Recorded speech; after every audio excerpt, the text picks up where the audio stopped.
The following interview is our depiction of how a lower class student would answer our survey questions, because unfortunately, we did not receive any survey results from a lower class student.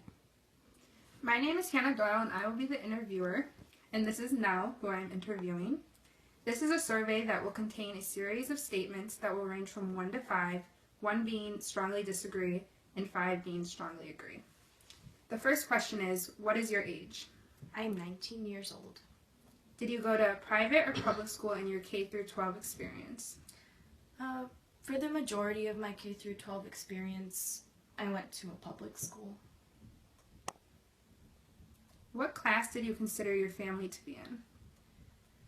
We were definitely in the lower spectrum of the lower class.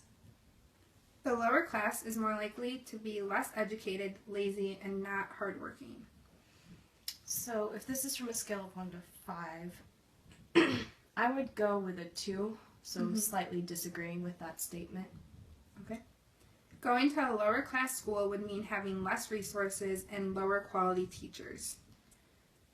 I would go with a 4, and I would slightly agree with that statement. Okay. Going to a middle class school would mean you are having an average education in terms of resources and teachers.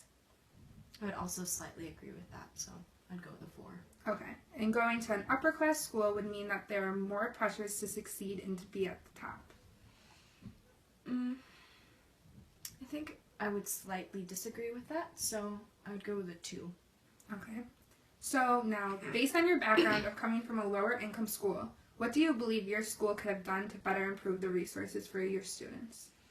Well, I believe that there's a lot of power in voicing your opinion.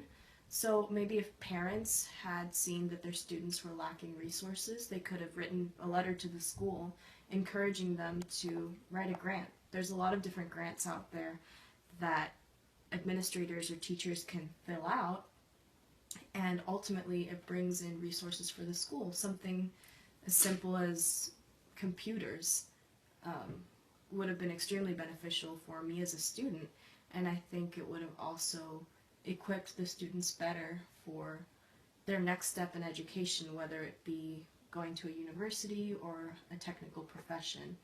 So those types of resources were lacking, and I believe that sometimes all it takes is a concerned parent to let the school know that this is truly a concern, and potentially it would motivate the school to act. I know that would have meant a lot.